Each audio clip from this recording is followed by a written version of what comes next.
Good afternoon and welcome to today's webcast.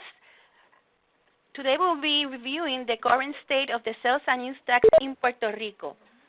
I'm Maria Rivera, tax partner here at Kivane, and along with Javier Oyola, tax manager, we'll be going through the most recent changes on sales and use tax and how things got finalized after the turmoil we had back in May. So basically, we will be talking about the latest changes in the sales and use tax, especially the B2B services and the designated professional services as were established by Act 72 back in May 2015. We'll go ahead then and talk a little bit about the certificates and waivers that are now the ones required to do business in Puerto Rico under the sales and use tax regulations. We will be talking about other matters that we understand you would like us to review as to returns to be filed, due dates, and other documents that are needed. We'll describe the penalties that are still in effect for missing payments or not collecting certain documentations or getting certificates or waivers under the sales and use tax regulations. And hopefully at the end we'll be having time to answer some of your questions. As always, if there's not enough time to answer your questions, we commit to answer each one of them by email to you. Something new that we're going to be trying this time in this webcast is that we'll be making 3 polling questions throughout the session. We'll appreciate your answers to these questions so we can gather more information regarding your needs and what other tools you might want us to provide you in order to be more acquainted or understand better the rules and regulations regarding sales and use tax. As a way of reviewing, and this slide, those of you that have been with us in prior webcasts are very familiar. It keeps growing. We wanted just to show you again the timeline of all the changes we had in Puerto Rico since 2015 up to today in relation to the sales and use tax and the value-added tax. As you may recall, Act 72 back in 2015 made law the adoption of a value-added tax system in Puerto Rico. That system was supposed to become effective in June 1st of this year. But after certain public debate and questioning about whether the VAT was the tax for Puerto Rico, the legislature approved a bill in both by the House and the Senate, and that bill was sent to the governor back in May for signature. As you all may recall, this bill was vetoed by the governor, and the legislature then was able to get the votes needed in order to approve and go over the governor's veto.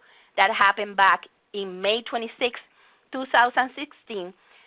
Therefore, we stay with the sales and use tax, and the VAT did not become effective in Puerto Rico. So the result of this derogation of the value-added tax is the following. This is the other slide that you also may be very familiar with it.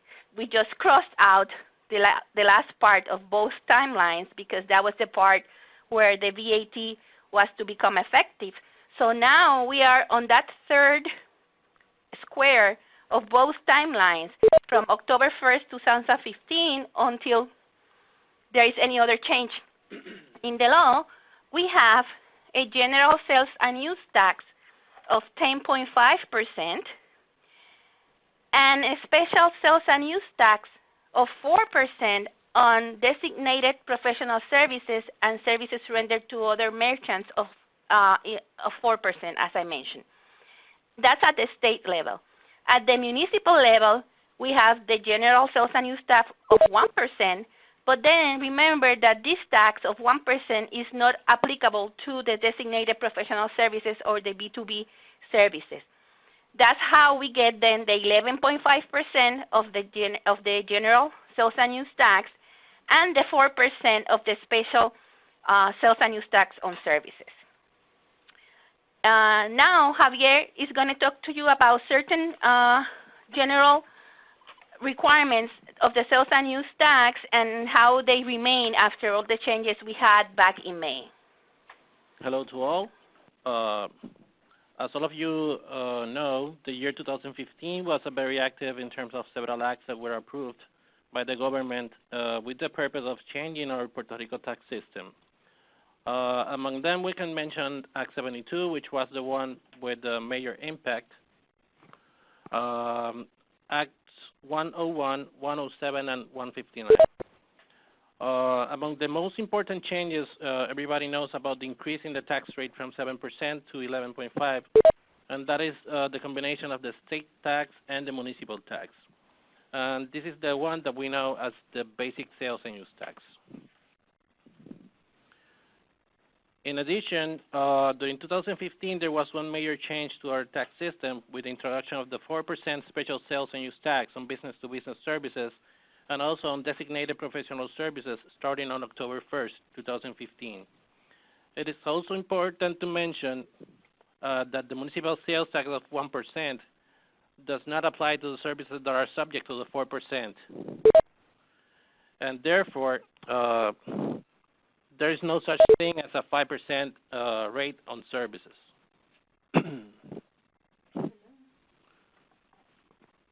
Here we have some definitions that will provide some clarification of the applicable rates when we talk about services, specifically talking about services. The first one is the basic sales and use tax of 11.5%, and which is the rate applicable to services provided to any person, not including designated professionals or B2B services.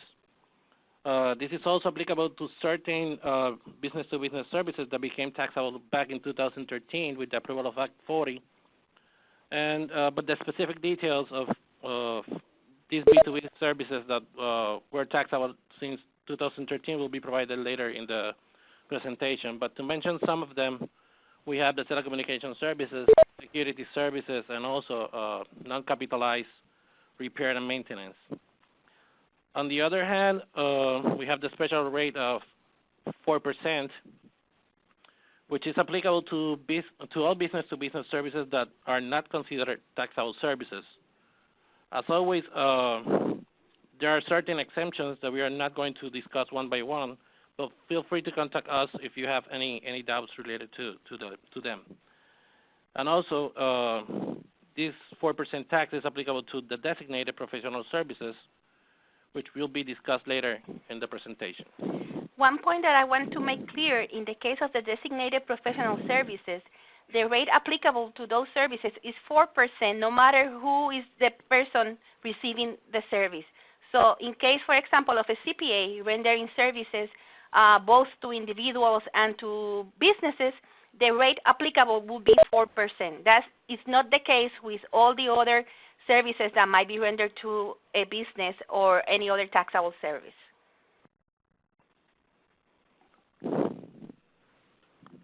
In addition, Act 159 of 2015 expanded the definition of a sales price when we talk about service rendered to other merchants in connection with construction projects.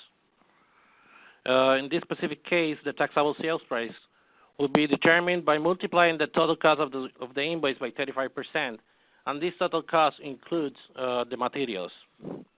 Remember that this will apply only to services rendered between merchants.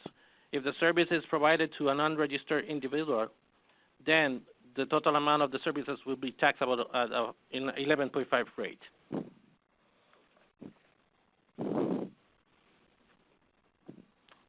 As we mentioned before, taxable services are services rendered to any person, including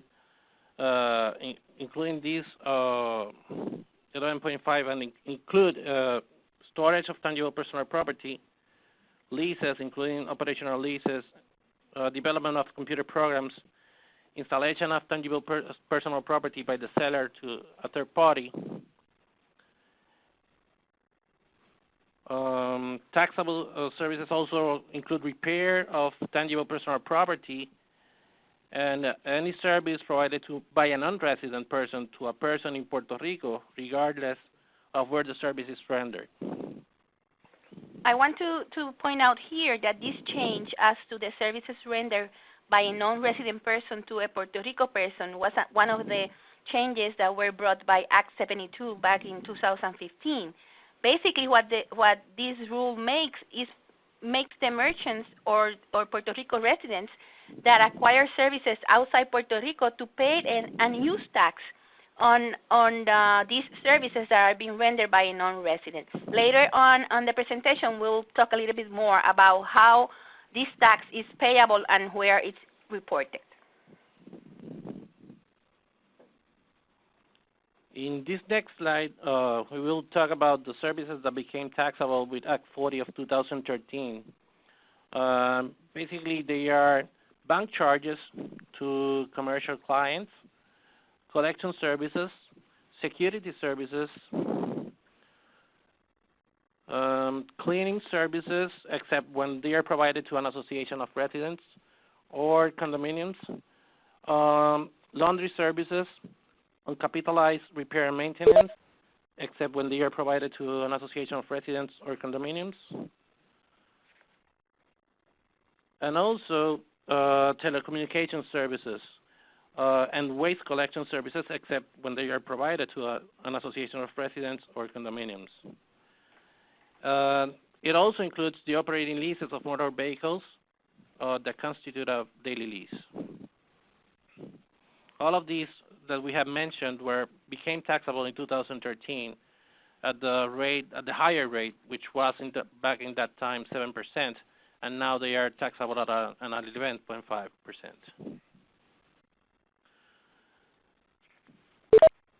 One of the biggest changes that in our tax system was the implementation of the special sales and use tax of 4% on business-to-business services that were previously exempt. And this started, as we mentioned, back in October 1, 2015. And it's imposed on business-to-business services and designated professional services. As a matter of fact, the transition to this new tax required the validation of certain information of the designated professionals in order to change their merchant registrations to a withholding agent.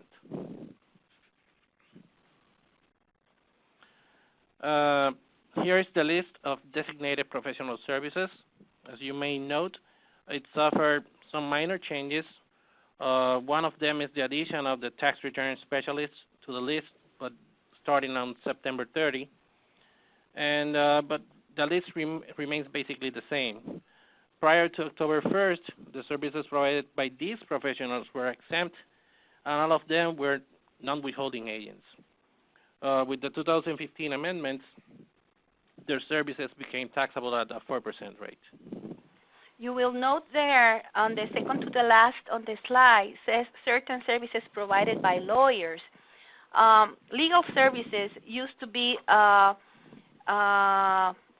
part of the designated professional service list, but the changes in law by Act 159 exempted from taxation of this 4% certain services rendered by lawyers. Like, for example, services that only lawyers can provide, like representing a client in the court systems in Puerto Rico or the U.S., notary services, and others that can only be provided by lawyers. The regulations and the law state that in case the lawyers is providing other type of services like consulting financial services or consulting tax services that can also be provided by other type of professionals, then those services will not be exempt of the 4% and should be taxed at the 4%.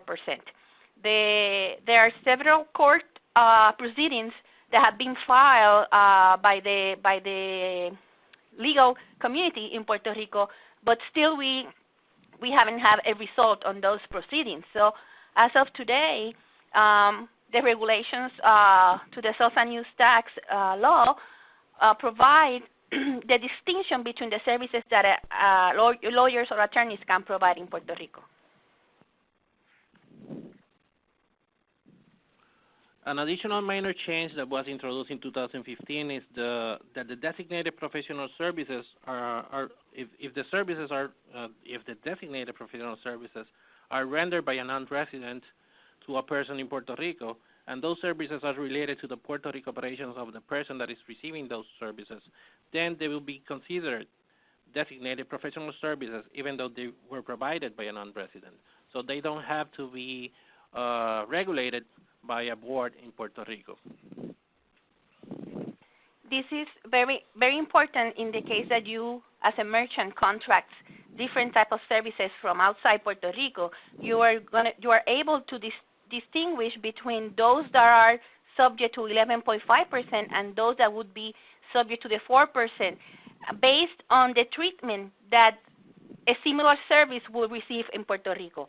So this is very important because at the beginning it was presumed that all the services from outside Puerto Rico would be subject to 11.5%, and this regulation cleared that if it would be considered designated professional service in Puerto Rico, then even though it's being rendered outside Puerto Rico, it still qualifies for the lower 4%. As an example to that, let's say that someone in Puerto Rico hires a CPA firm in the U.S., then since CPAs in Puerto Rico are designated professionals, those services provided by a U.S. CPA will be also considered designated professional services. Here we have our first polling question, and is what is the number one challenge you encounter when complying with sales and use tax?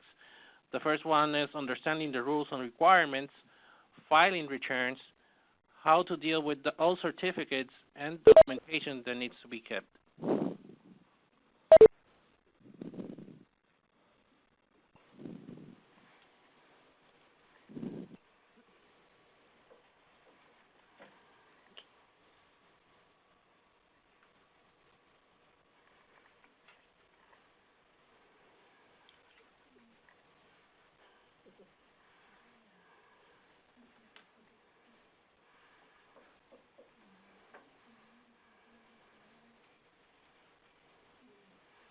Okay, a couple of seconds to give a chance to everybody to answer. It seems like understanding the rules and requirements is the number one challenge most of you encounter, followed by a very, very far way how to deal with all certificates. So we'll be taking note of that and tailor our future programs to that part. Okay. Continuing with our session of today, we're going to be talking about a little bit about the collection procedures, how to collect and how to remit and pay the sales and use tax. As you remember, every merchant that sells taxable items in Puerto Rico is required to collect the sales and use tax as a withholding agent. These merchants have to show in a separate line, either in their invoices, their receipts, or any type of evidence they give or provide their clients, they have to show the sales and use tax separate, in a separate line. You can have a line with the total tax, or you can have a line with the state tax and then another line with the municipal tax, but it has to be shown separately. As we had mentioned before, effective October 1st, 2015, in the case that you contract someone outside Puerto Rico for any type of service, then the person responsible for the payment of the sales and use tax is that person that received the services in Puerto Rico, regardless of the place where the services was rendered. Therefore, it's like the imposition of a use tax in those type of services. If you as a merchant in Puerto Rico receiving the services are a cash basis taxpayer, then you include the service in the return, in the return that we're going to be talking about later, the return that is due on the 20th of every month, the one that we call the use tax return. You will include that for the months in which you make the payment, because you are on the cash basis method of accounting. Therefore, you will include the tax the service plus the tax on the return for the month in which you make payment. If you are in the accrual method of accounting, you will include the service along with the related tax for the month where the first of two things happens: when you receive the invoice from your supplier or when you make payment. So for the month in which the earlier of making the payment or receiving the invoice occurs, in the case of those that are under the accrual method, that's the month where you'll include it in the return. Again, if you want to determine what rate to apply to that service, you will have to look into the nature of the service. If the service is of a nature of a designated professional service or a B2B service, then the rate will be the 4%. But in the case it's of the nature of taxable service, the rate will be the 11.5%. So it's very important to have clear the nature of the services you are contracting outside Puerto Rico. With regards to the segregation of the tax in the invoices, we have to mention that in case you have a system that doesn't allow you to segregate the tax from the price, you need to request a special permit to the Secretary of the Treasury in order to have the total amount in just one lump sum.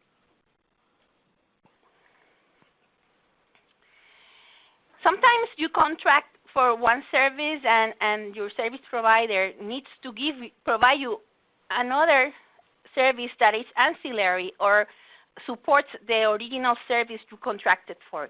In those cases, we call those mixed transactions because there might be services that are subject to different tax rates. So in order to determine what rate would apply to the service, you need to determine what was the real reason for the transaction. And if the service, which was the real reason of the transaction, for example, is exempt, then the whole transaction will be exempt.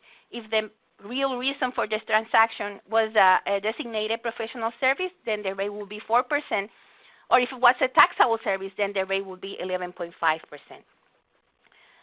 Also, the exemption for services rendered by merchants with $50,000 or less of volume of business remains as part of the sales and use tax rules.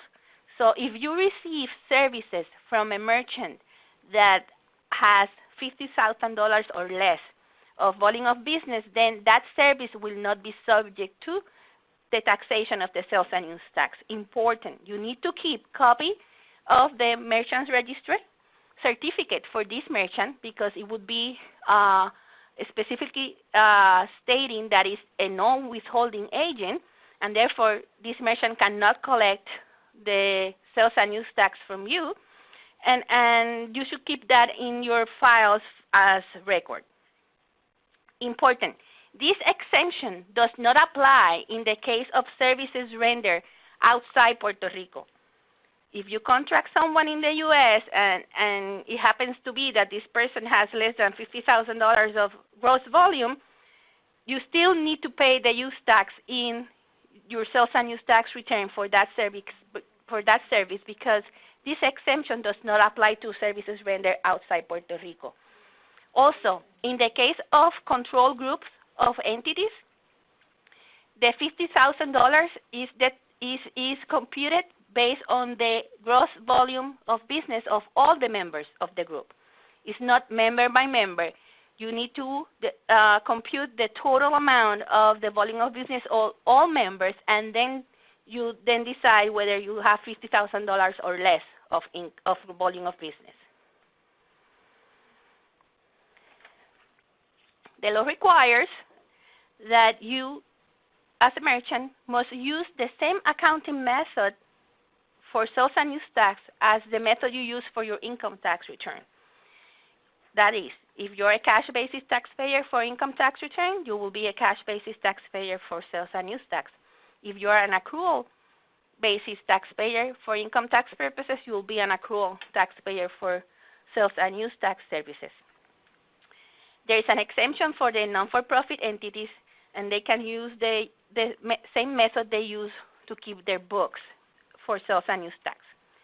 Act 72 had a special treatment for those merchants that are designated professional services providers, and this type of merchant could have elected to use the cash-based method to apply from October 1st on, regardless of the method they were using for income tax purposes.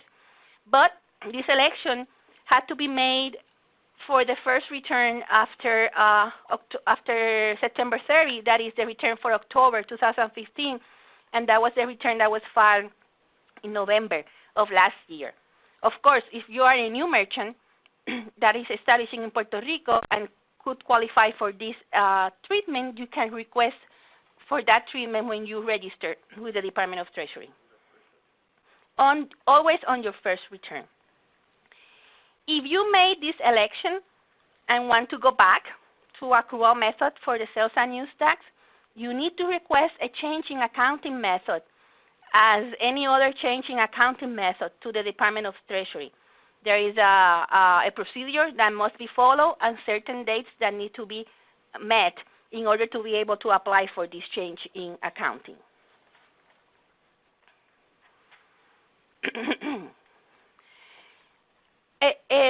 When the 4% came into effect back in 2015, there were a lot of questions, of course. But one of the questions that we received more was, what should I do with the expenses I incurred on behalf of my clients? Treasury Department then issued Administrative Determination 1517 back in 2015, and now these rules and guidelines are part of the final set of regulations that were issued in May this year, 2016. And what they say basically is the following. If you incur expenses that you have agreed with your client that would be reimbursed by your client, and you detail those expenses on your invoice, in the case of expenses that are incurred for the purchase of tangible personal property to be used as part of the service that is going to be rendered, and also expenses that are attributable directly to the service, those expenses, as long as they are shown separately on the invoice, will not be subject to the 4%. For example, if you incur expenses as, getting permits, buying stamps, travel expenses, messenger expenses, those would be qualified expenses as reimbursed expenses, and therefore you will show them separate on the invoice, and you will not have to charge the 4%. Also, if you're rendering like some type of service that you need a part, or you need to buy certain type of equipment to render that service, and it's directly related to the service, then you will show on the invoice the amount you pay for the part or the machinery plus any tax you pay on it, but then you will not subject that expense to the 4%. The rules and regulations also describe what type of expenses incurred in rendering services will not qualify for the exemption and therefore will be subject to the 4%. There in that slide you see a list of several of these expenses. Basically is if you as a merchant charge an administrative fee or out-of-pocket expenses that are not detailed, those will be subject to the 4%. Also, the services provided by employees or services provided by subcontracted persons will also be subject to the 4% tax. If you acquire, for example, a computer program you didn't have and you need to provide this service, but this program you can also use for other clients of you, then that expense will not qualify for the exemption and will also be subject to the 4% tax.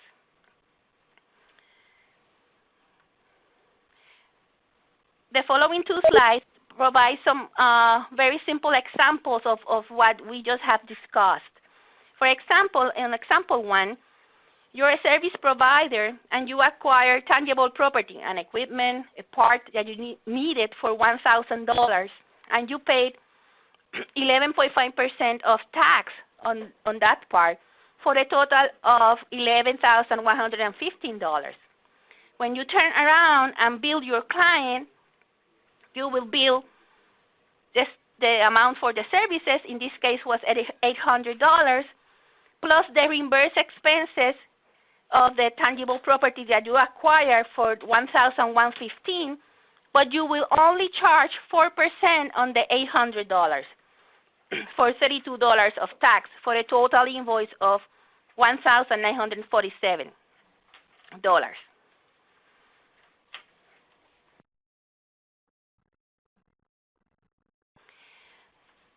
In example 2, we have a different case where we incurred $1,000 of an indirect expense. When we say indirect expense, it's because it's not directly related to this service that we render, and pay the tax upon that indirect expense for the same amount of the $1,115. But since this expense does not qualify for the exemptions we mentioned before, because it's not directly related to the service, we will bill the $800 for the services plus the $1,115 for the indirect expense, and we need to charge tax, the 4%, upon the whole amount of the $1,915 for a total of $1,991 with 60 cents. This, in case you receive services from your suppliers, it's very important that you take notice of how these suppliers are also billing you, so you ensure that you're not paying a 4% in those reimbursed expenses that qualify for the exemption. As part of the turmoil that came about in May, as part of the repeal of the VAT and the continuance of the sales and use tax, the Treasury Department issued several communications. The first one of those was tax policy circular letter 1605, and this was related to those pre-existing contracts that were in place back in May 2015 when Act 72 was approved. If you remember, these type of contracts, if they were qualified with the Department of Treasury, the merchant and all related subcontractors and contractors were able to get the same tax treatment for the items that were going to be acquired for the contract as the treatment given to those before the changes in Act 72, meaning, the tax rates back in before June 30, 2015. This waiver was good for 12 months, and the Department of Treasury issued this circular letter in order to provide the procedures to be able to extend those 12 months in case the contracts are still going on. To request the extension, those that had this type of contract had to file Form 2921A, 2921A, oh my God, extension request for qualified pre-existing contracts in connection to a building by July 31st, 2016. Who qualified to get an extension? We list the merchants there. Every owner of a building project to whom a certificate of eligible construction and work register had been issued. Every primary contractor of a building project was approved in auction to whom a certificate of qualified contract has been issued, and every owner of a building project or bidder that filed a request to obtain the certificate of eligible construction registry but had not received a response from Treasury Department. Those were the three types of merchants that qualified to get an extension. Also, I'd like to mention that in the case of construction projects that have to do with tourism projects or hospital units that will be finished after June 30, 2017, they can still ask for additional extensions if the project's going to last longer than that, but they need to file Form 2921A by July 31st of every calendar year. So just for those tourist projects and hospital units projects that will not be finished by June 30, 2017, they still are able to get new extensions to their contracts. Another publication that was issued by the Department of Treasury was Circular Letter 1608, and this has to do with the certificates for manufacturing plants. Just as a way of reviewing, this certificate allows the manufacturing plants to acquire raw materials, machinery, and equipment to be used in the manufacturing process exempt from sales and use tax. According to Circular Letter 1608, any manufacturing plant that has a certificate that expires or had expired on or before August 31st, 2015, they have until August 31st, 2016 to renew that certificate. In the case of new merchants or holders of a certificate that expires after August 31st, 2016, they need to follow the usual procedure to renew the certificate with the Department of Treasury.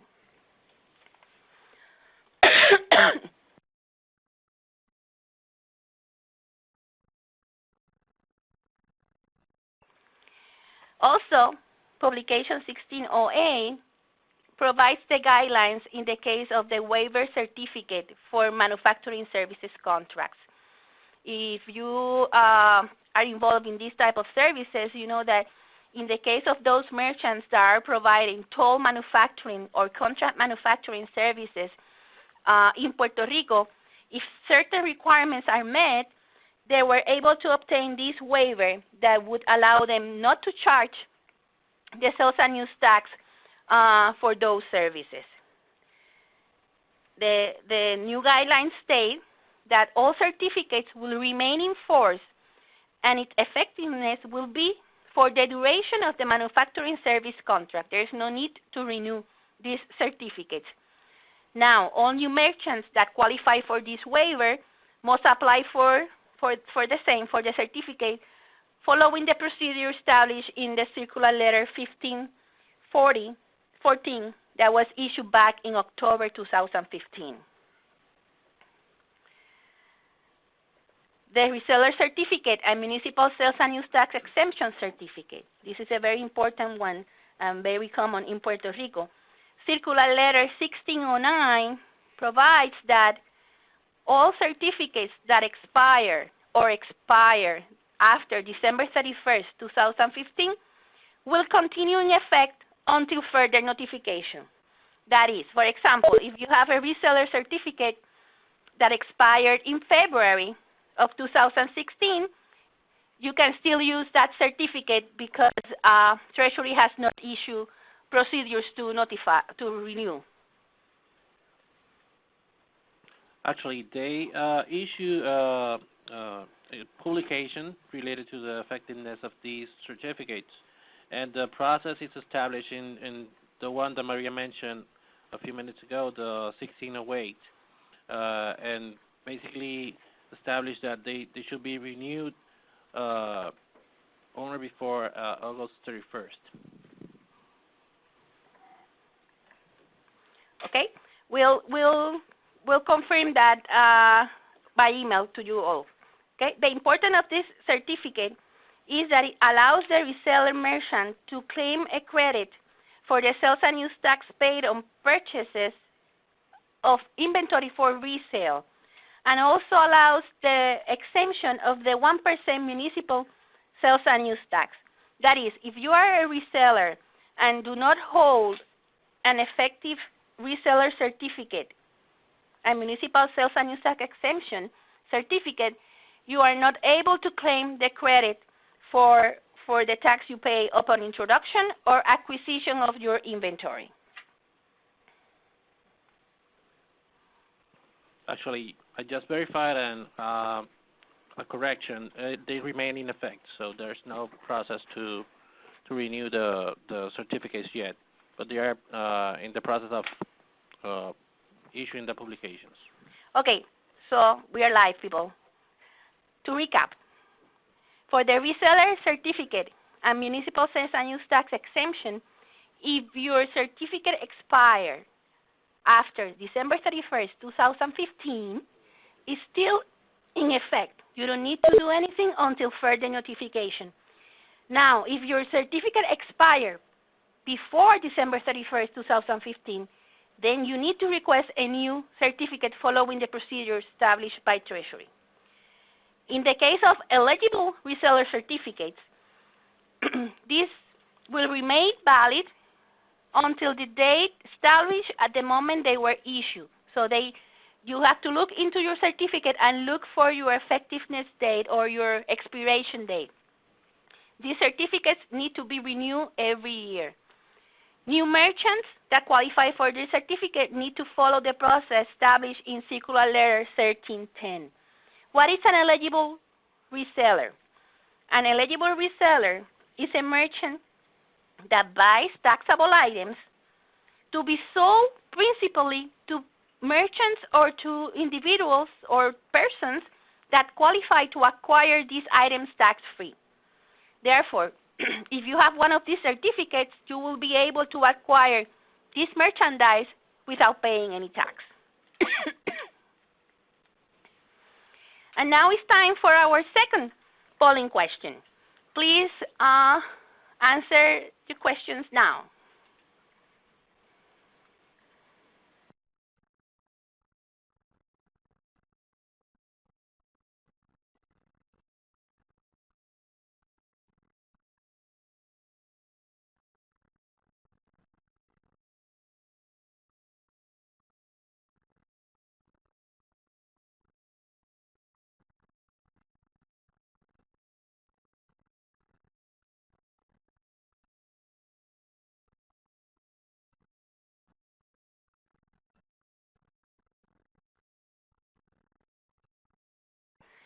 The question was, how comfortable do you feel with your understanding of the Puerto Rico sales and use tax? Half of you are comfortable, and 36.5% of you are not comfortable.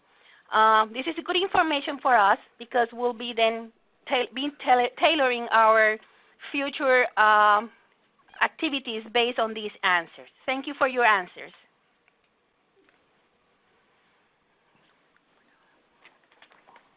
Now we have the other matters sections.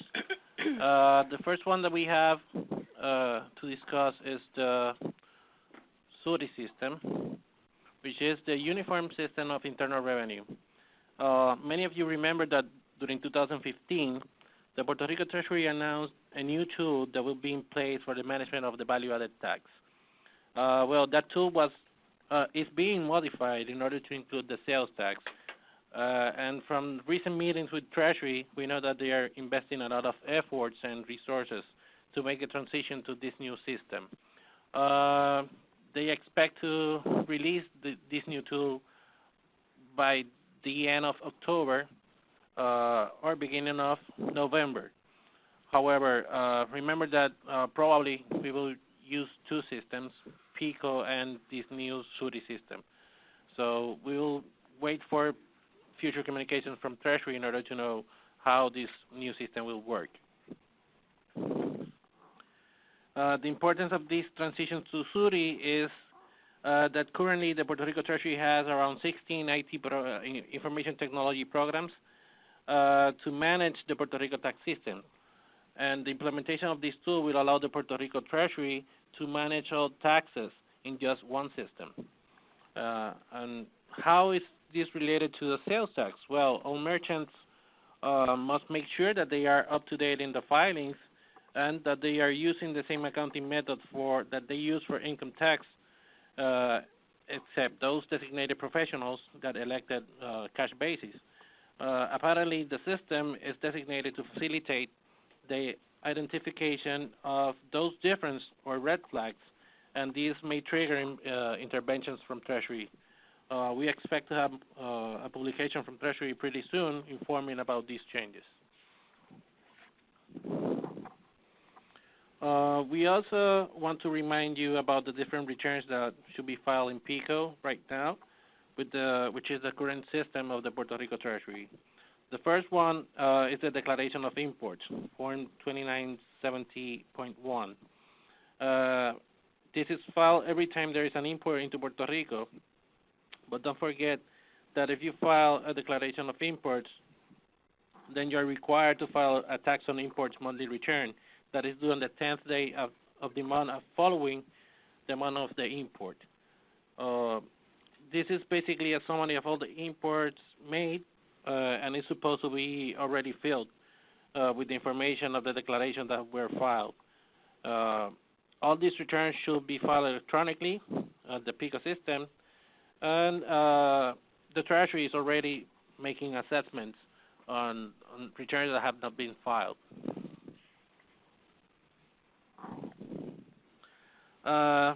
This next return will only be used to report the transactions related to qualified contracts as the 2915.1E. And it's used to report the transactions of qualified contracts that are taxable at the rates before the increase of the sales tax, because all the documentation requested by Treasury was submitted and approved by Treasury. This return is due on the 20th day of the month following the taxable transactions, and the merchant must file the 2915A before filing this return, because in the case of any credits available in the 2915A, they can be, a part of them can be transferred to the 2915E.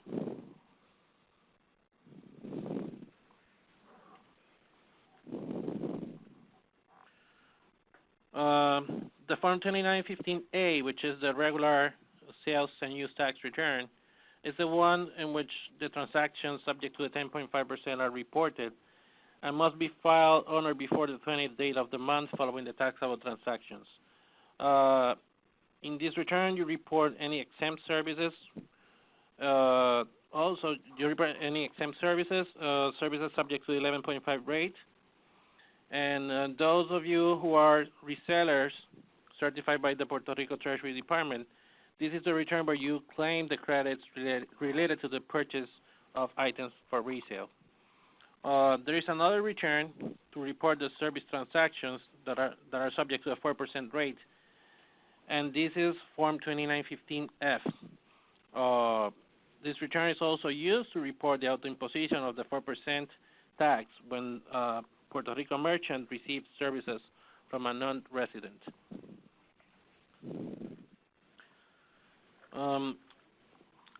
All merchants providing designated professional services will only be required to file the Form 2915.1F. If there is any situation in which they had transactions subject to the 11.5, they will be required to file the 2915A. As an example, let's say that a designated professional is going to provide a seminar in which they will collect an entrance fee. That is considered an admission right, and it's taxed about at 11.5 rate. So then in that case, they will be required to file the 2915F to report its professional services, and the 2915A to report the admission rights. It is also important to mention that the Puerto Rico Treasury clarified in its administrative determination 1525 that merchants whose operations only consist of sales of tangible personal property will not be required to file 2915F. The only way a seller of tangible personal property is required to file the 2915F is if they receive services from a non-resident, in which case they will have to auto-impose the 4% sales tax.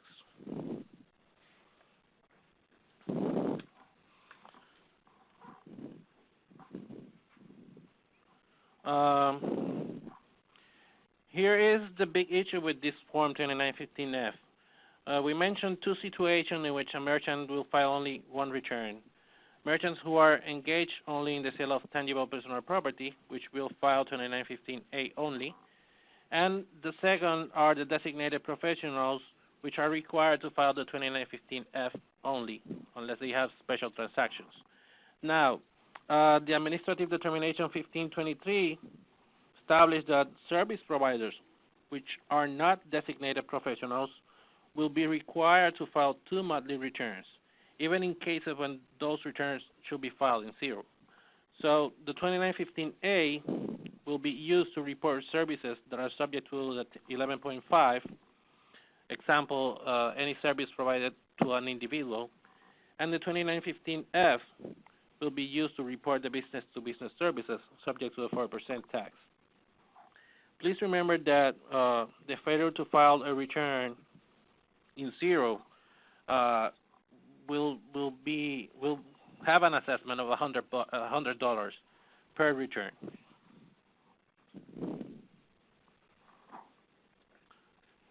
In this slide, we are going to refresh the purpose of Form AS 2916.1, which, as you know, has various purposes.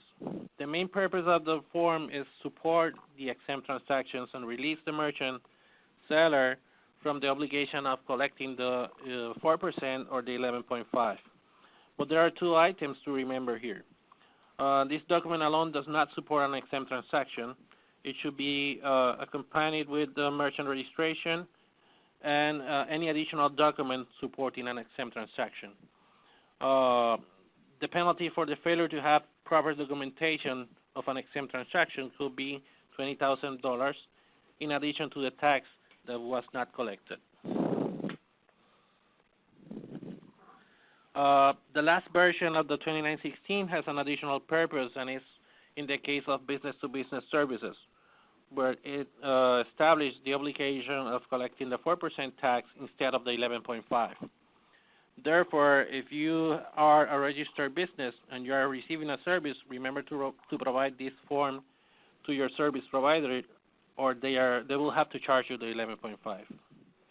Another point is that this form should not be requested to support transactions that are exempt due to its nature, or for services that could only be taxable at one of the rates.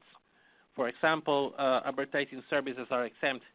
We should not collect that form in those services. And services provided by a non-withholding agent, a person that has less than $50,000 in volume. The other example that we can provide is the designated professionals, whose services are taxable only at a 4% rate. Then we should not collect the form because there's no way they can be taxed at the 11.5.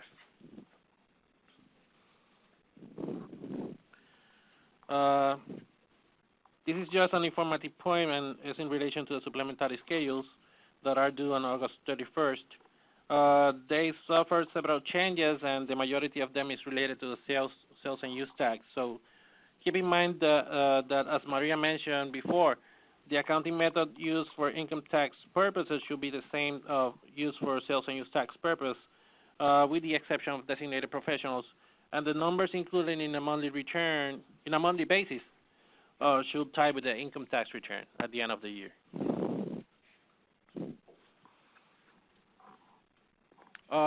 Finally, the declaration of imports is a necessary filing when articles are introduced to Puerto Rico, and with this declaration, the person importing the goods must pay the tax prior to taking possession of the goods.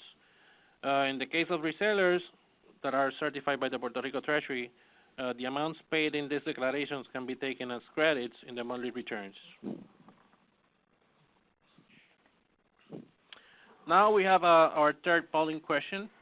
The third one is, what tools do you need to obtain a higher level of understanding or conform with the Puerto Rico sales and use tax? The first option is publications, trainings, workshops, or conference, face-to-face meetings, or webcast. Thanks for your answers.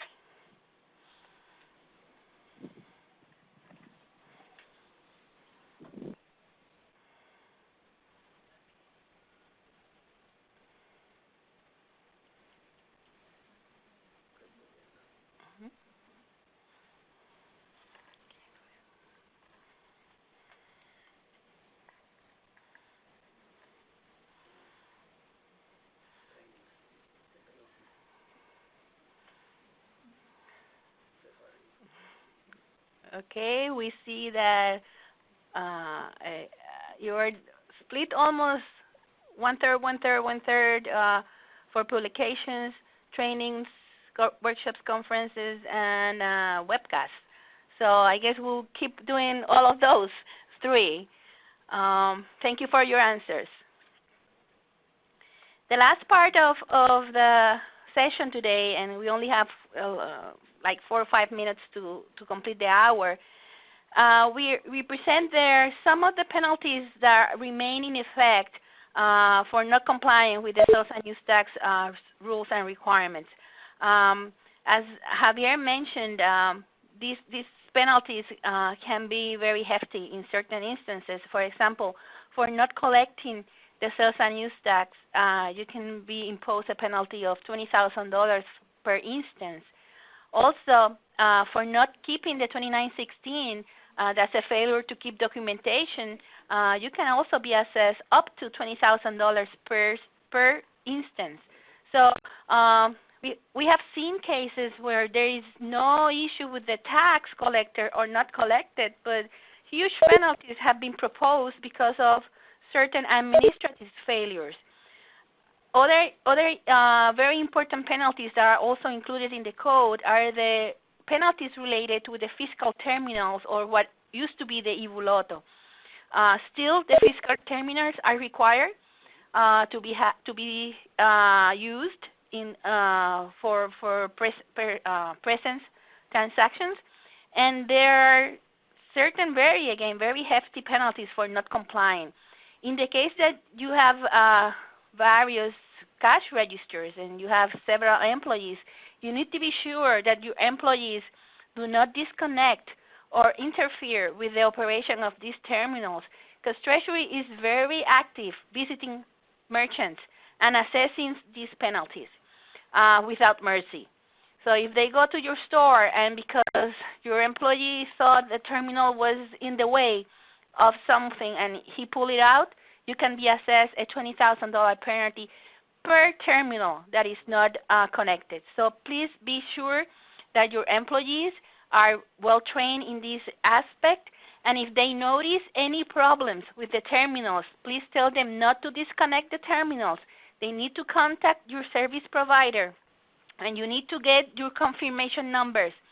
In case Treasury comes in, you will have evidence that you had notified the problem and that you are waiting for a solution to the same.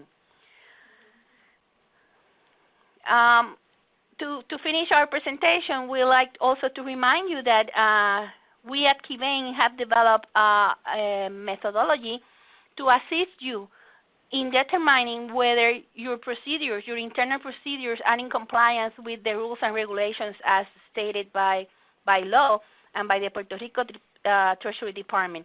We call it an EBU checkup, and it's basically a compliance audit we do of your procedures, documentations, and files to be sure that you are in compliance. As a result, you will have assurance that your procedures are in compliance, and also we'll provide you a full report of our findings, any possible exposures that you may have, and how to solve those exposures, along with our recommendations for improvement in any area we found deficient. In the next couple of days, we'll be providing more information on this methodology that has proven to be very effective and has saved several of our clients many headaches and dollars to put their systems and their documentation up to date in order to reduce or eliminate the imposition of penalties. With that, there are no questions on the chat. We thank you all for joining us today and spending this hour talking about the sales and use tax. We have collected your answers to our polling questions. We will be contacting you soon.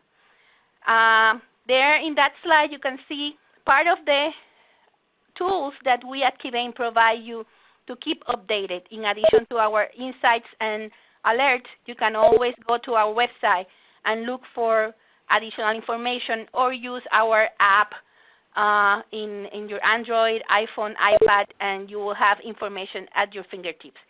Again, thank you very much, and have a good day.